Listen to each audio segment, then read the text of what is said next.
Bonjour, moi je suis Luc Maisonneuve, à droite c'est Sylvain Brigardis. Donc nous allons vous présenter aujourd'hui une conférence sur l'écriture et l'intérêt de faire écrire les élèves dès le cours préparatoire. Alors cette présentation va se faire en trois parties. L'état des lieux des recherches sur l'interaction lecture-écriture, l'intérêt de faire écrire les élèves pour apprendre à lire et de lire pour apprendre à écrire, avec comme objectif de vous parler, de vous présenter ce qu'on appelle la méthode intégrative. La deuxième partie, ce sont les activités d'écriture, proprement dites, ce que nous entendons par activité d'écriture et ce que l'on peut faire au cours préparatoire. Et la troisième partie, comment mettre en pratique cette fameuse méthode intégrative. Donc la première partie, c'est donc l'état des lieux des recherches sur l'interaction lecture-écriture et l'apprentissage de cette interaction et par l'apprentissage de cette interaction, ce que ça apporte pour apprendre à lire, à l'inverse, apprendre à lire pour apprendre à écrire.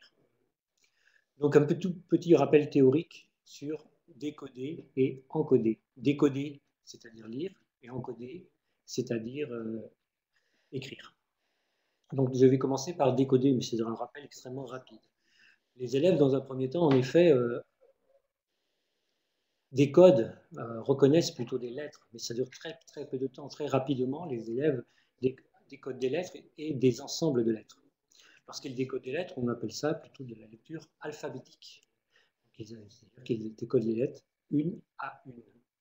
Et en même temps que ces lettres, très rapidement, forcément, quand ils décodent par exemple un L et un A, très rapidement, ils décodent ensemble le, la syllabe ou le mot là. Et cette façon de faire, on l'appelle aussi la lecture orthographique, c'est-à-dire lire un mot d'un seul coup, d'un seul tenant, une syllabe dans un seul souffle. Là, on le lit dans un seul souffle. Alors, on a souvent parlé pour ce type de lecture globale. C'est-à-dire que, par exemple, on lit le mot dans, D-A-N-S, dans un seul, comme si on l'avait lu d'un seul coup, comme si on l'avait lu globalement. En fait, on lit les différents éléments du mot dans, les différentes lettres.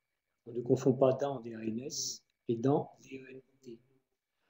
Donc, ces deux types de décodage nécessitent bien entendu un travail sur l'alphabet, au début de CP forcément, mais tout de suite un travail aussi de combinatoire. Ce type de travail, je passe la parole à Sylvain Brigardis. Bonjour. Moi, je suis très très loin de ma classe, donc je vous ai amené un tableau que j'ai fait, voilà, on va appeler ça un tableau Playmobil. Vous n'allez pas voir ma tête. Voilà. Donc le tableau, il est fabriqué pour le tableau de classe, donc c'est qu'un extrait. Donc en bas, ici, vous voyez, on a les jours de la semaine, comme on peut savoir, les enfants ont vu ça en grande section. Ici, voilà, on a les couleurs. Alors, elles ne sont pas toutes là, par manque de place. Et là-haut, j'ai mis un extrait de ce que nous, on appelle les mots référents, c'est-à-dire des mots qu'on va utiliser dans la classe, qui va servir aux élèves d'écrire pour écrire. Exemple rouge ici, et notre mot référent pour le R, pour le OU et pour le jus de rouge. Voilà. Donc on a très très peu de mots. L'idée, c'est que les élèves puissent se concentrer sur. Euh, Pour les jours de la semaine, on va partir pour début d'année. Aujourd'hui, on est mercredi. Voilà, on est mercredi. Donc les élèves peuvent le reconnaître de différentes manières. Soit ils disent lundi, mardi, mercredi, ils font la comptine et ils trouvent mercredi. Merci. Je parle plus fort. Soit lundi, mardi, mercredi et aujourd'hui on est mercredi. Ou alors il a reconnu le mot. Mais nous, ce qui nous intéresse, c'est qu'il trouve des indices dans le mot. Donc ici, l'indice M. Donc c'est par là que je vais démarrer parce que c'est ça qui va m'intéresser aujourd'hui. C'est comment faire trouver aux élèves l'indice M. Exemple, trouvez-moi des mots dans la classe qui commencent comme mercredi. L'élève va trouver mardi. Très bien. L'élève peut trouver marron. Très bien. Sauf que quand il a écrit mardi, je vais lui demander d'écrire mardi sur son envol, ce qui permet, moi, de valider, ce qui lui permet, lui, de faire le geste graphique. Quand il va écrire mardi, marron. Il va écrire le mot marron. Je lui demande d'écrire le mot marron. Donc soit je l'ai écrit en attaché, soit je l'ai écrit en détaché, en fonction des habitudes de classe. Mais ici, il y a aussi le mot maman, qu'on utilise aussi et qui est connu par les élèves, avec l'illustration. Donc les élèves vont trouver comme ça des mots, dont des mots de la classe. À partir de là, je vais leur demander comment, je remets ça à la place, voilà. Qu'est-ce qu'il y a de pareil dans ces mots-là? Qu'est-ce qu'on entend pareil? Les élèves, certains vont trouver, d'autres non, par essai, par erreur, mais ils vont me dire, on entend ma. Si on entend pareil, on écrit pareil. Je leur demande alors d'écrire ma. L'élève va écrire ma sur son adresse. Je vais leur demander maintenant de décortiquer ma, c'est-à-dire parcourir tout ce qu'on entend dans ma. On entend le m et on entend le a. M. Ce qui, moi, est le prétexte d'amener, alors j'ai fait ça sous forme de puzzle, voilà, un m et un a pour faire ma. Donc ici, j'ai une transcription au tableau que les enfants n'ont pas à manipuler, mais eux vont le manipuler par l'ardoise, sur l'ardoise, en l'écrivant avec le m et le a. Et si je continue mon travail avec eux, ils ont écrit moi. Et si je mettais un i, qu'est-ce qu'on entendrait? Qu'est-ce qu'on lirait? Alors, les élèves vont chercher, vont trouver, vont faire des essais, vont faire des erreurs, et on arrive ici à mi. Donc je fais lire i. Et ensuite, je le fais écrire mi. L'enfant va écrire sur son ardoise et va recopier ce qu'il y a au tableau, va recopier la syllabe mi. Et ensuite, il va décortiquer, il va entourer ce qu'il entend. Le m, je l'entends ici, et le i, mi, je l'entends ici. Voilà.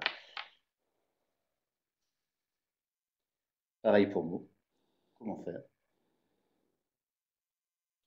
Écrire mot, décortiquer mot, on entend ce qu'on entend et je reproduis avec me, avec mu, et ainsi de suite au début. Je peux éventuellement continuer avec des syllabes comme le simple, comme l'eau de vélo, et on peut poursuivre ce travail, pas forcément dans la continuité, mais un peu plus tard, voire un peu plus tard dans la journée, en transition.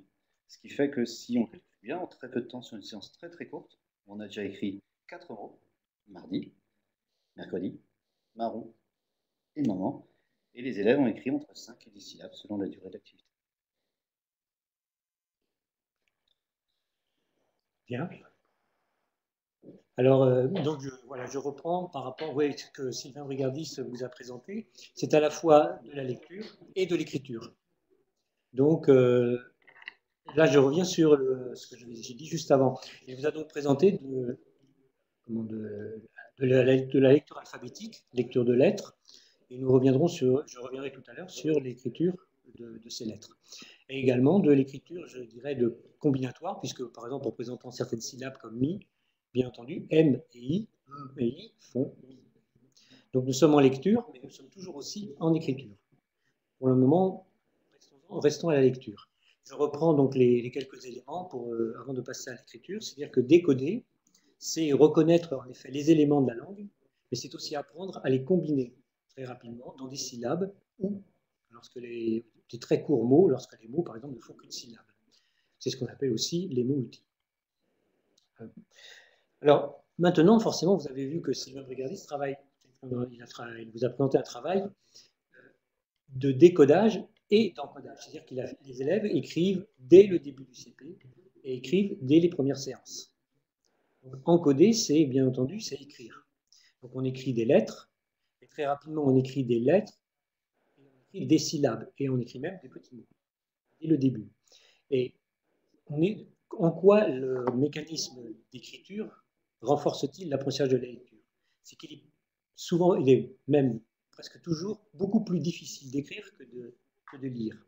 Dans la mesure où quand on écrit, on doit penser déjà, on n'a pas devant soi, sauf dans certains exercices dits de copie ou de dictée, on n'a pas devant soi le texte à écrire, il faut l'inventer. Il faut inventer le texte, il faut donc organiser ce texte, anticiper sur ce que l'on va dire, et tout en anticipant aussi savoir comment on va écrire ces choses-là. C'est-à-dire qu'il faut aussi que le texte écrit soit orthographiquement correct. Donc ça demande une énergie beaucoup plus grande c'est beaucoup plus difficile d'écrire que de lire. Mais les deux se renforcent. Alors dans le processus de décodage, c'est-à-dire de lecture, on est plutôt dans des relations grapho-phonologiques. On part de l'écrit pour aller vers le son. Grapho-phonologique. Dans les processus d'écriture, on est plutôt dans le phonographique. C'est-à-dire qu'on a les sons de la langue, en soi, et on essaye de les retranscrire par écrit, donc vers l'écrit, phonographique. Bien entendu, l'un et l'autre de ces deux processus ne sont pas exclusivement ni phonographiques ni grapho-phonologiques. C'est plutôt une priorité des deux processus. Donc ces processus se renforcent parce que en permanence, l'élève est amené, lorsque l'on met et qu'on met en interaction lecture et écriture, l'élève est amené à se poser des questions sur comment ça se lit et surtout comment ça s'écrit. Et au tout début de sa présentation, Sylvain Brigardis vous a parlé des mots de couleur, par exemple le mot rouge. Le mot rouge, on peut écrire, lorsqu'on a écrit un autre mot rouge, et c'est par exemple jaune. Jaune, ce n'est pas le jeu de rouge. Voilà, c'est un autre jeu. Donc les mots références servent à écrire un certain nombre de mots de manière orthographiquement correcte. Nous y reviendrons tout à l'heure. Alors, non seulement c'est une présentation, ce n'est pas simplement, je dirais, quelque chose de militant, c'est que l'ensemble de ces renforcements ont été bien pointés par de nombreuses enquêtes et recherches. C'est le deuxième point que je veux aborder. Donc,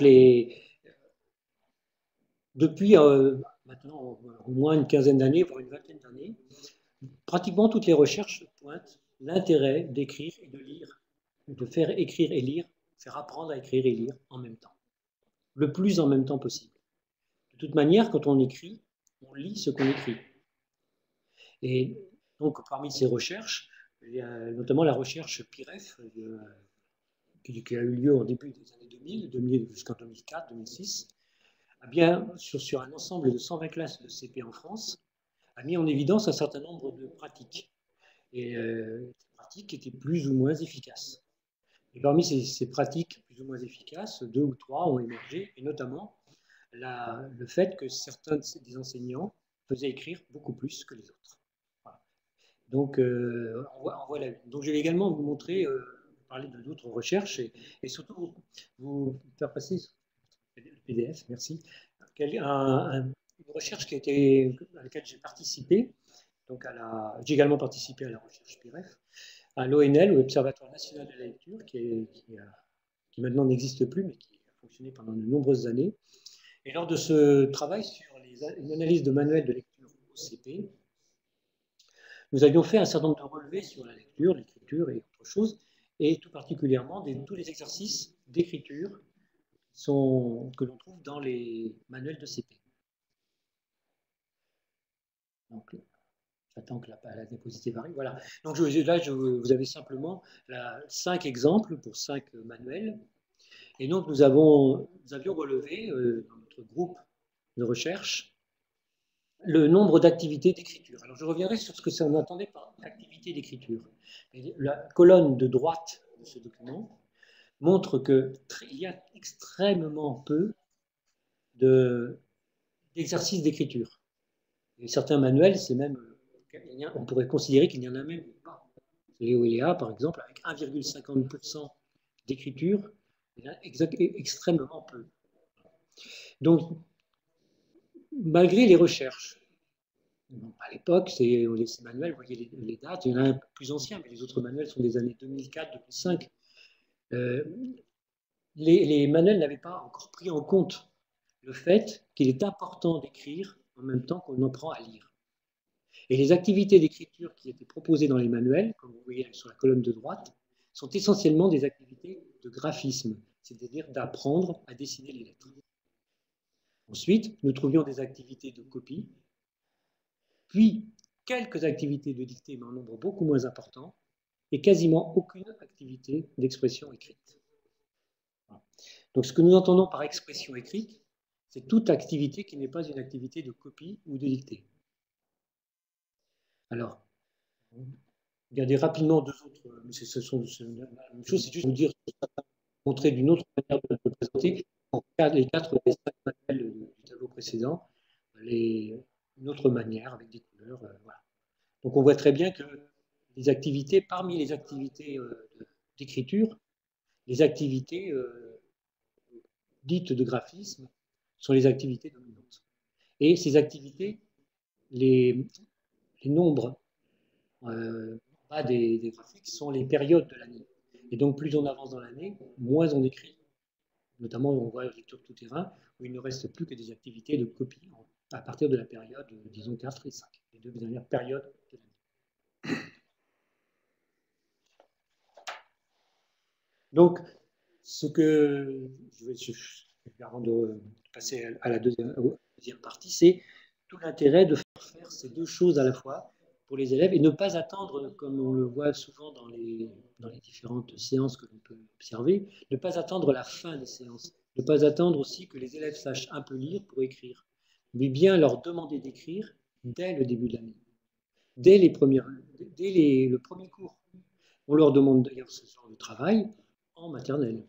Les élèves écrivent, en classe maternelle, les exercices d'écriture inventée. Je crois qu'on ne voit plus l'écran, excusez-moi. Il y a eu un petit souci technique. Je vais reprendre. Je crois que ça va bientôt s'être réglé. Voilà. Je reprends ça, oui. Donc, les élèves écrivent avant de venir au CP, avant d'arriver au CP. Ils écrivent, les exercices notamment d'écriture inventée sont pratiqués dès la moyenne section et en grande section de cycle 1. Donc, on peut continuer, on doit continuer dès le début du CP. Dans un premier temps, bien entendu, comme vous l'a montré tout à l'heure Sylvain Brigardis, ce sont des écritures très, très courtes. Une lettre, une syllabe, puis après des mots, mais très rapidement des mots. Et dès la fin de la première période, on peut même commencer à avoir de toutes petites phrases, des expressions. Alors, les activités d'écriture, je passe à la deuxième partie. Je pourrais revenir tout à l'heure dans les questions sur cette partie, sur cette partie de l'interaction lecture-écriture.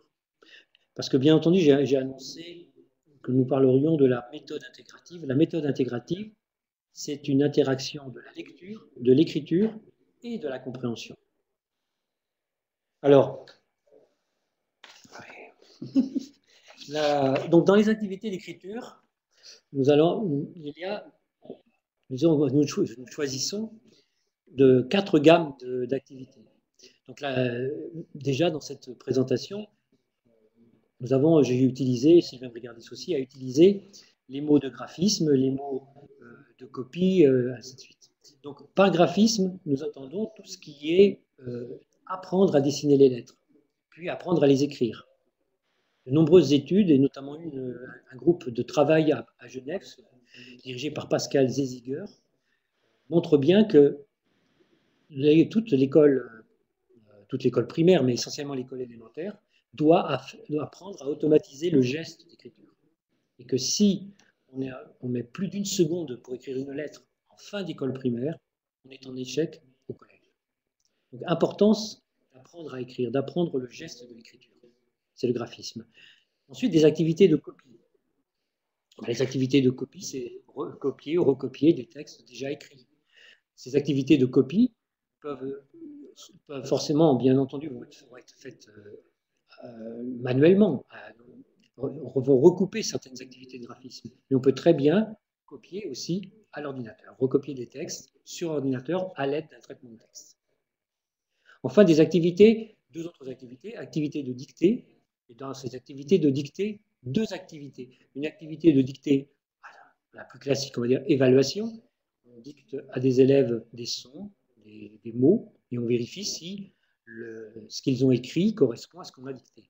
Mais il peut y avoir aussi une activité dictée de recherche, où avec les élèves, on essaie de voir comment on va écrire le mot qui est dicté. Avec quoi, quel document on va utiliser dans la classe, par exemple les affichages, comment on va apprendre à écrire. Donc là, ces dictées-là sont beaucoup plus collectives et sont, disons, à visée formative. Et enfin, ce dont j'ai déjà parlé, c'est-à-dire les activités d'expression écrite. Et là, ce ne sont plus des activités de copie. C'est-à-dire qu'il s'agit de produire du texte. Alors forcément, qu'en début d'année, produire du texte, c'est produire un mot, c'est produire quelque chose de très court. Mais on peut attendre en fin d'année déjà la production de petits textes OCP, des petites histoires ou répondre à des questions. Nous en arrivons maintenant donc à la troisième partie. Comment mettre en pratique une activité, les activités d'écriture par le biais de la méthode intégrative. Je laisse la main là à Sylvain Brigandis. Alors j'ai plusieurs exemples à montrer. La première chose qu'on a vue, c'était en tout début d'année, c'est-à-dire la première semaine. Là, on va être plutôt sur la deuxième période. On va partir d'une page du manuel avec l'illustration et le texte de lecture qui est en dessous. Et à partir de là, comment l'utiliser pour la méthode illustrer le principe de la méthode intégrative que tu parlais tout à l'heure. Aussi de le PDF. Page 40. Voilà. Donc ici, on a une page avec une illustration qui raconte le texte. Donc, première activité, on va pas, là, il n'y a pas le temps et c'est pas l'objet. Donc, il y a toute une phase préalable de lecture du texte et de compréhension du texte aussi. Talia se demande ce que sa petite cheville est devenue. Elle a disparu. On va s'intéresser ici plutôt à de poser des questions pour faire écrire. Donc, on va éviter des questions de type, en tout cas, on va éviter maintenant. Elles seront intéressantes plus tard. À quoi pense Talia? Puisque de début de deuxième période, on est actuellement début novembre, fin mi-novembre. C'est un peu difficile. Qu'est devenue la petite chenille? On va éviter aussi pour l'instant. Par contre, on peut poser la question, c'est où est la chenille? Et là, les élèves vont commencer à lire l'image. Et on peut imaginer, peut-être que certains, parce que nous, on la voit, la chenille, mais elle n'est pas sur l'image, puisque c'est Talia qui pense. Donc, réponse possible, dans un nuage. Ok, on part. Écrivez nuage. Écrivez dans un nuage. C'est un mot-outil, c'est un mot on peut l'écrire. Et nuage. Comment on fait pour écrire nuage On ne dit pas, on a fait le parti de ne pas dire comment s'écrivait un nuage, de ne pas l'écrire au tableau. Par contre, on va donner un indice. Pensez à rouge, le mot-outil tout à l'heure. On va dire c'est le jus de rouge. L'enfant va réfléchir, va avoir un indice pour écrire le mot nuage. Un autre peut dire c'est dans un rond. Très bien. Écrivez dans un rond. Donc, comment est-ce qu'on écrit rond? Tout simplement, c'est le rond, c'est le on de marron. Et on peut insister déjà pour certains, et même pour tout le monde. Attention, on dit vert, verte, en montrant l'étiquette, le mot référent vert, verte avec le T muet à la fin. Et on dit ronde. Et on commence les enfants à réfléchir à l'orthographe, à comment s'écrivent les mots. Et on donne des indices pour les écrire. Ensuite, on peut venir sur la page d'avant. Voilà, parce qu'on dit que la chenille n'est pas là. Mais dans l'illustration d'avant, c'est là que ce qui est intéressant avec les illustrations, c'est nous savons où est la chenille. Si vous regardez bien, la chenille ici, elle est dans le panier du loup. Donc les élèves peuvent dire, elle est dans le panier. La chenille ne se voyait pas sur l'image de la page 40, mais se voit sur cette image-là, le soupé. Et les élèves peuvent dire, elle est dans le panier. S'il n'avait pas, le manuel est construit en fait. Il est construit avec les phonèmes, les textes sont construits avec les phonèmes, mais c'est aussi quelque chose qui est suivi, qui est en continu, où il y a la compréhension, il y a des éléments avant qui servent pour après. Donc c'était la chenille de Talia qui est ici dans le panier. Mais la page d'avant, on a déjà vu la chenille qui était sur l'arbre, sur la branche de l'arbre, elle était déjà présente. On avait travaillé avec l'illustrateur pour qu'il y ait des éléments de discussion, des éléments de langage, des éléments de recherche qui apparaissent et pour faire écrire les enfants. Donc on est sur des choses très simples, faire écrire les enfants, on ne leur fait pas écrire des phrases, on ne leur fait pas écrire des choses très très compliquées, mais on ne leur dit pas tout, on leur donne des indices et aller chercher dans les mots référents qu'on a mis les couleurs, les jours de la semaine, c'est le en de vendredi, c'est le en de moment, c'est le jus de rouge, c'est le jus de jaune, c'est le o de jaune, c'est le e de bleu. Donc vous voyez, il y a pas, les mots sont simples, qu'ils connaissent depuis la grande section, sont choisis pour faire un petit dictionnaire pour les enfants.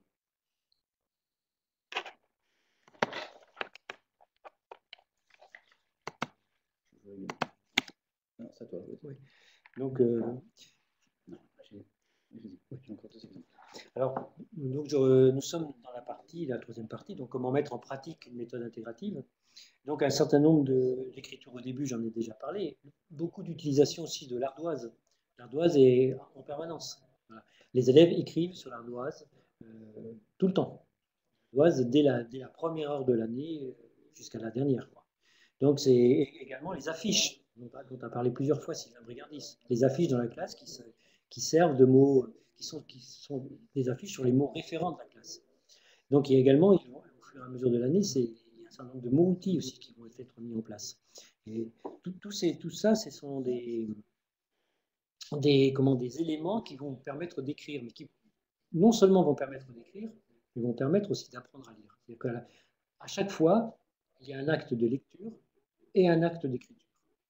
C'est-à-dire qu'à chaque fois que vous avez, dans tous les exemples qu'a pu vous présenter jusque-là Sylvain Brigardis, il va en présenter d'autres, les élèves sont toujours confrontés à la fois à la lecture et à l'écriture, et également à la compréhension. Aujourd'hui, nous ne parlerons pas de la compréhension, nous en parlerons la prochaine fois.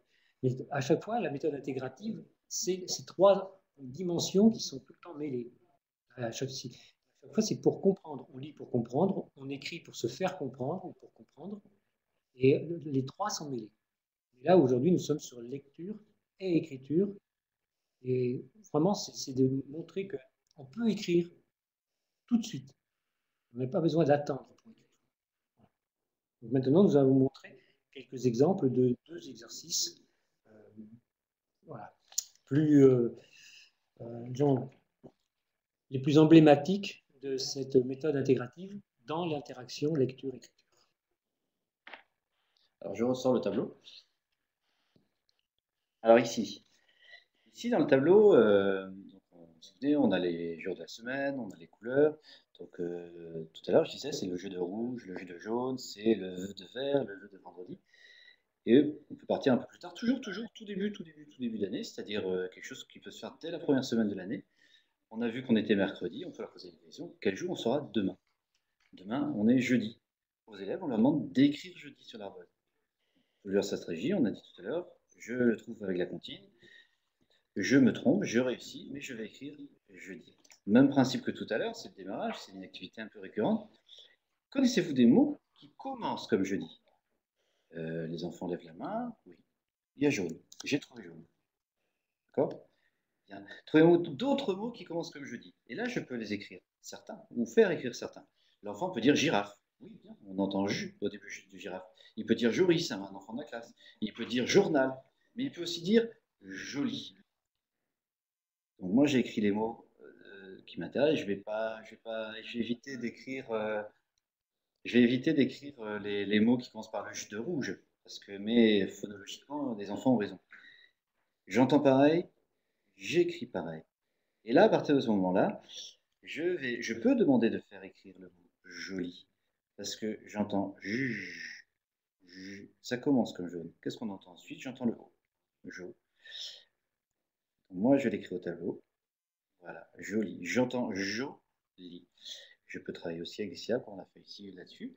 Voilà. Et je demande aux élèves d'entourer ce qu'ils entendent. Entre nous, on appelle ça le décortiquage. On va décortiquer le mot. J'entends j, j'entends o, j'entends l, et j'entends i. Je peux faire la même chose ensuite, soit au moment suivant, soit un petit moment décalé. Je peux faire le jour. Quel est le 5e jour de la semaine? Les enfants vont me dire, ils vont compter lundi, mardi, mercredi, jeudi, vendredi. Et on arrive au vendredi. Trouvez-moi des mots qui commencent comme vendredi. Donc on travaille sur la phonologie. On entend, voilà, vert, qui est déjà écrit là. Et quand en couleur, il y a violet. Donc vert, écrivez le mot violet, vert. Et les enfants écrivent sur l'ardoise le mot vert. Il y a un autre lève la main, violet. Écrivez le mot violet. Et moi, je les écris aussi au tableau. Et on entend pareil, on écrit pareil. Si j'entends pareil, j'écris pareil. Oh, il y a voiture ici. J'écris voiture, j'entends pareil, j'écris pareil. Et puis il y a vélo. J'entends pareil, j'écris pareil. L'idée, c'est que l'élève, petit à petit, dans les jours de la semaine, par exemple, trouve le jour de la semaine, pas parce qu'il fait la comptine, c'est parce qu'il prend l'indice. Je prends l'indice V au début de vendredi, c'est ça qui va me permettre de trouver. Et là, on démarre la lecture dès le début de l'année. Voilà. Alors là, on est sur l'écriture, on a juste parlé un petit peu de l'écriture. On peut éventuellement penser que les enfants, il y a peu de chance, mais pour les faire écrire sur l'ardoise, alors il y a différentes techniques de faire écrire. Nous, dans la classe, moi, dans la classe, j'utilise un seul indice. On descend tout droit. Donc, je fais le V,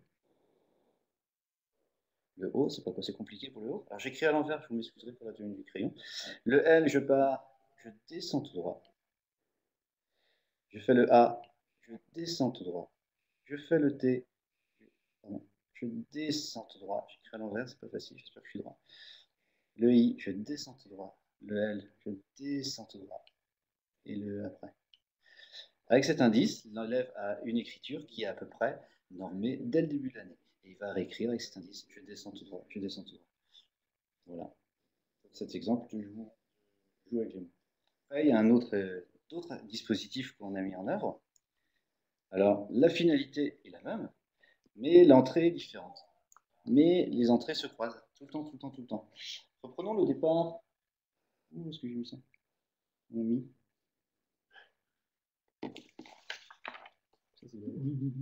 Bon, c'est pas grave, hein, je vais le remettre. Alors tout à l'heure, j'avais le M. Alors hop, voilà, et j'avais le I. Voilà, on a travaillé en début de séance tout à l'heure sur le I. Voilà. Alors, eh ben,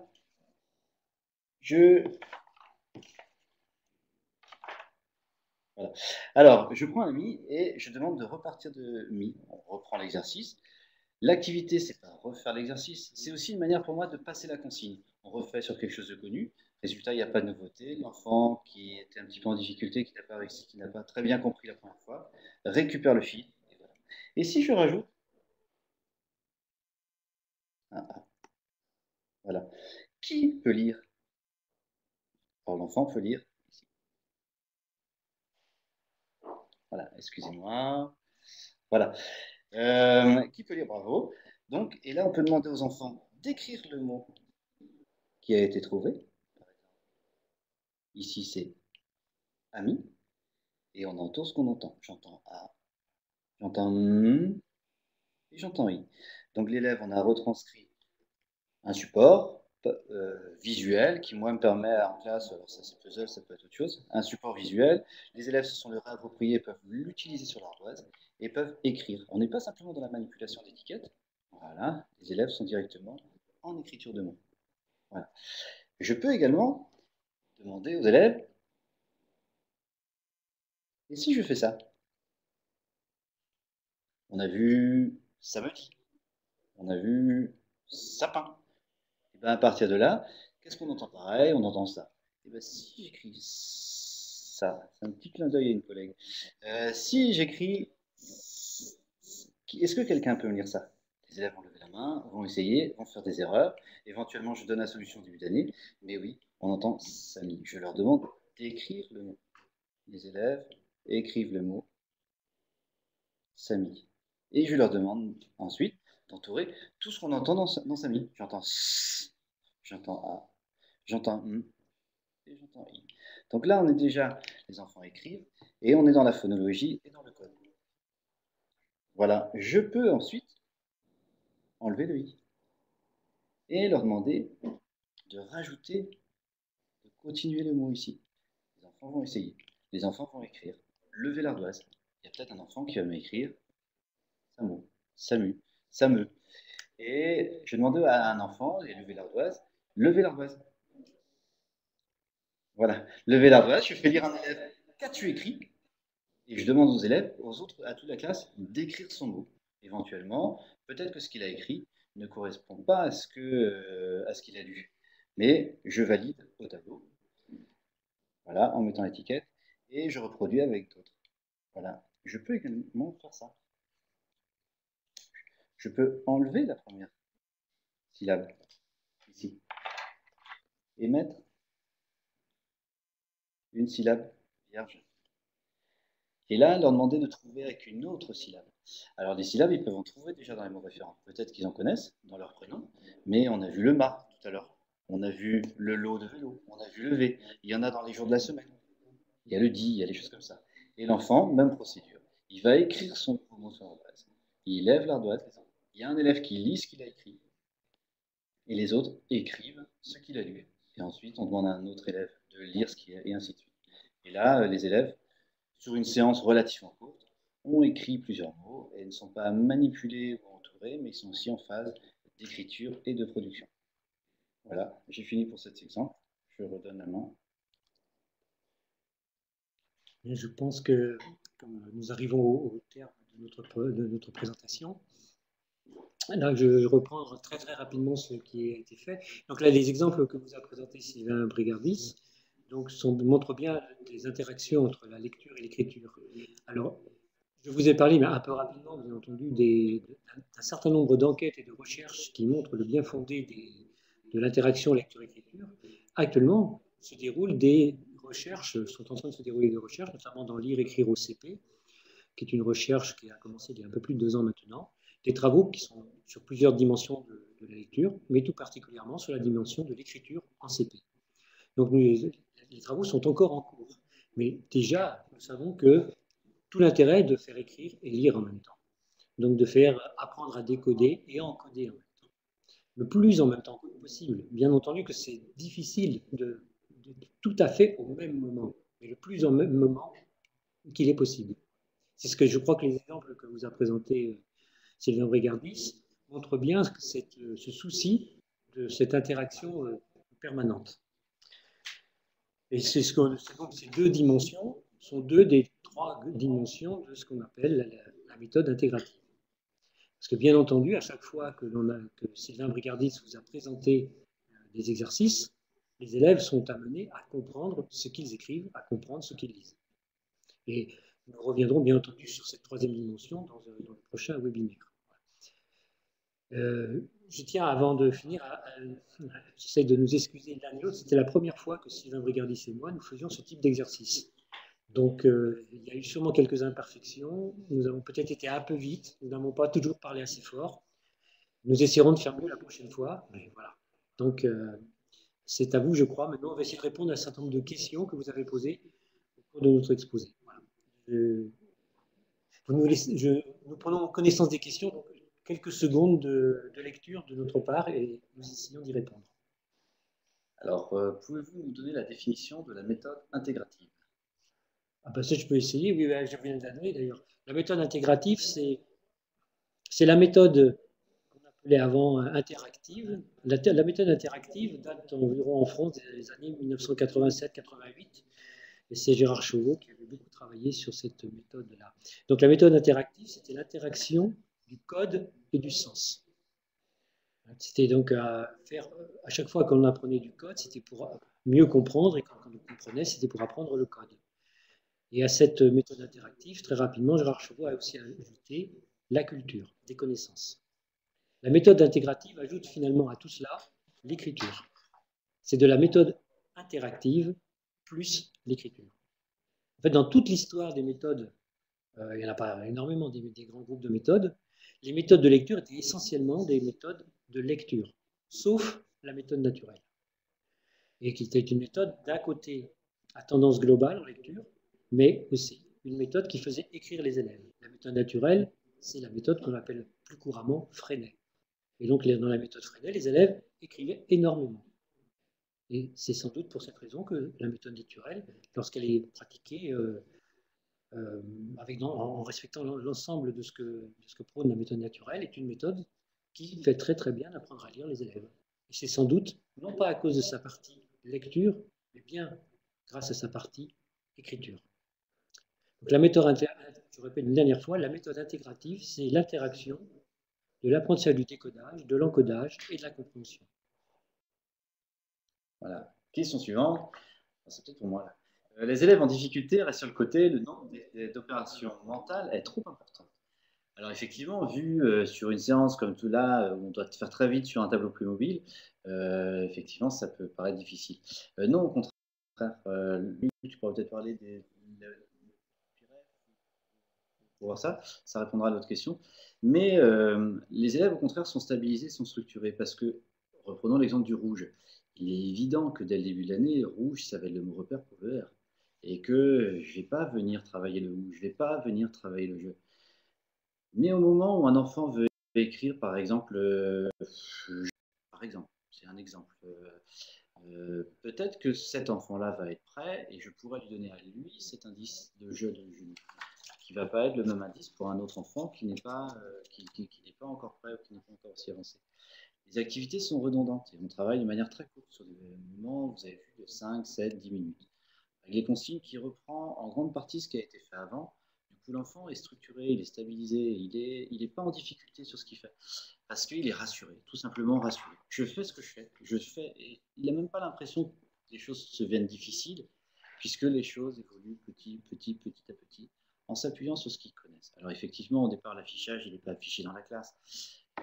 Peut-être que au début de CP, on met l'affichage avec les enfants, on va mettre les jours de la semaine avec les enfants, quand on va travailler sur une activité de jour de la semaine, et les mots référents, ils vont venir petit à petit, on va les mettre deux, après un troisième, et en fonction des besoins de la classe, ils vont apparaître. Voilà.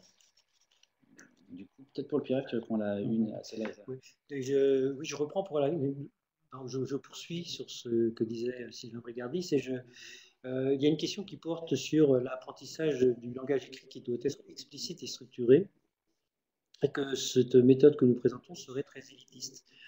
Pas du tout. Pas du tout. En fait, elle n'est pas du tout élitiste. Tous les élèves peuvent faire ce que Sylvain Brigardis a montré là. Demander d'écrire une lettre, d'écrire un mot, d'écrire une syllabe, d'écrire quelque chose sur l'ardoise dès le début de l'année, c'est ce que l'on demande aussi même avant le CP. N'importe quel élève, sauf un élève qui souffre d'un trouble particulier, ça bien entendu, mais sinon tous les autres élèves sont capables de faire cela.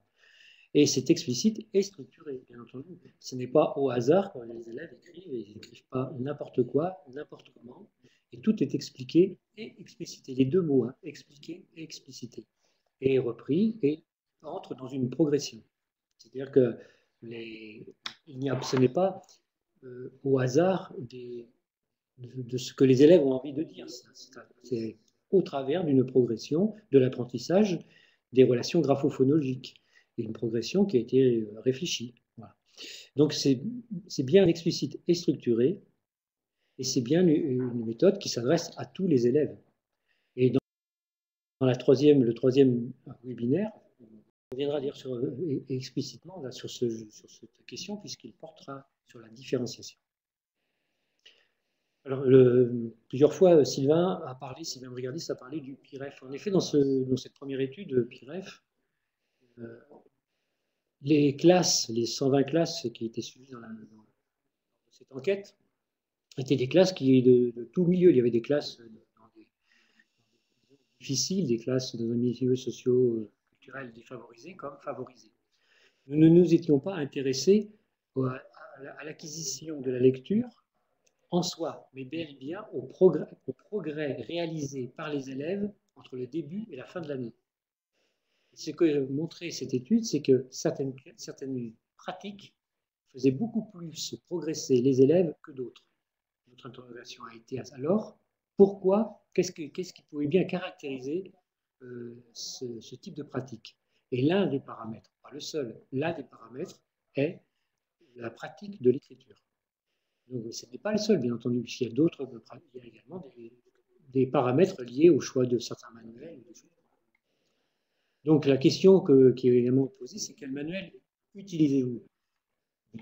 Pour l'instant, nous utilisons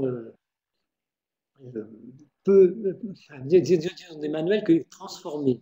Et le manuel auquel nous sommes arrivés, puisque c'est Thiel et ses amis, c'est-à-dire que le manuel qui reprend tout ce que nous faisions en classe, ou faisons encore en classe, c'est-à-dire l'utilisation de la méthode intégrative. Et pour le moment, à ma connaissance, aucun manuel ne présente ce type de travail. Donc ce que nous avons essayé de faire, c'est de créer, alors je ne sais pas si nous sommes complètement parvenus à le faire, mais de créer un manuel qui répondait à cette interaction de ces trois dimensions. Apprendre à comprendre, apprendre à écrire et apprendre à lire.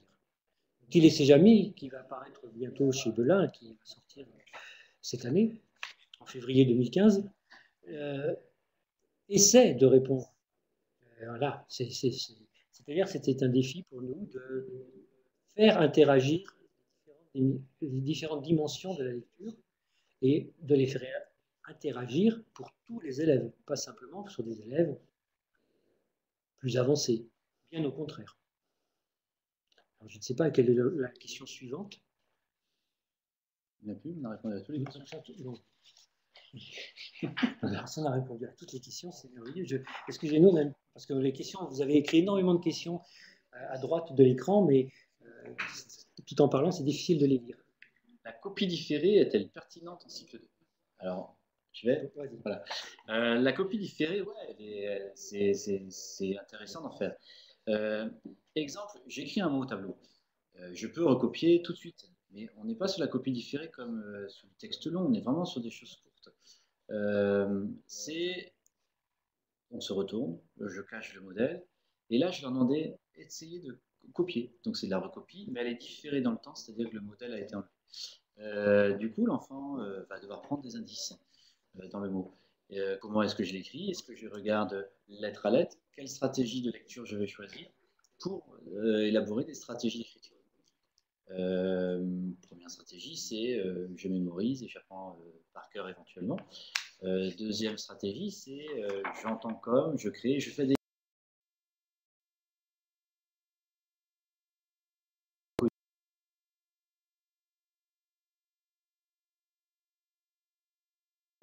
Donc, ce mot-là, je peux l'écrire. Qu'est-ce qu'il me fait? Il me pose question avec ce mot-là qui est affiché dans la classe. Il y a une autre question tout à l'heure, c'est est-ce que le wa de voiture n'est pas un peu tôt en début d'année?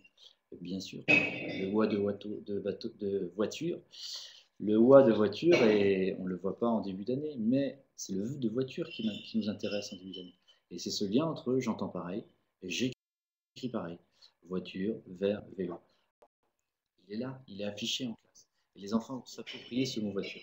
Et quand on va voir le wa en classe, il aura été déjà vu et assimilé par la plupart des élèves. Donc non, l'idée c'est justement de ne pas mettre les élèves en danger et d'écrire, de s'approprier par l'écrit tous les mots et l'affichage. Juste avant de faire une petite pause, je vais répondre à une question. Allez-vous aborder la correction orthographique? Je veux juste, c'est 2 minutes. C'est-à-dire que l'idée, c'est de... Parce qu'il y a également une question sur la mémorisation. Il y a un exercice, et, des manières de faire des systèmes Montessori qui s'appelle la dictée muette. La dictée muette, c'est faire mémoriser justement à des élèves l'orthographe d'un mot. C'est-à-dire que là où est écrit le mot, l'élève regarde le mot, le lit, et puis se déplace et va l'écrire à un autre endroit de la classe. Mais il n'a pas le droit d'emporter un modèle avec lui. C'est-à-dire qu'il doit mémoriser dans sa tête. C'est dans sa tête qu'il transporte le mot. Et il va l'écrire plus loin. Il a le droit de faire autant d'allers-retours qu'il veut, mais il mémorise le mot. C'est-à-dire qu'il va donc mémoriser au fur et à mesure des plus grandes parties du mot. Et nous travaillons un peu de la même manière. Lorsqu'un élève va écrire un mot, le maître ne va pas lui répondre, ne va pas lui dire comment ça s'écrit, mais va lui dire, par exemple, c'est le jeu de rouge, comme on l'a montré tout à l'heure. Il ne va pas lui écrire au tableau, jeu, GE. S'il y a un problème sur le jeu, il va le renvoyer aux mots référents et aux affiches de la classe. Et c'est lui qui va récupérer en mémoire ou en lecture, puis transférer sur le support avec lequel il écrit à ce moment-là, une ardoise, un cahier, une feuille, la manière d'écrire. Donc il y a toujours un travail de mémorisation, et au fur et à mesure. Donc, une petite pause. Non, pas de petite pause. Une grande pause. Quoi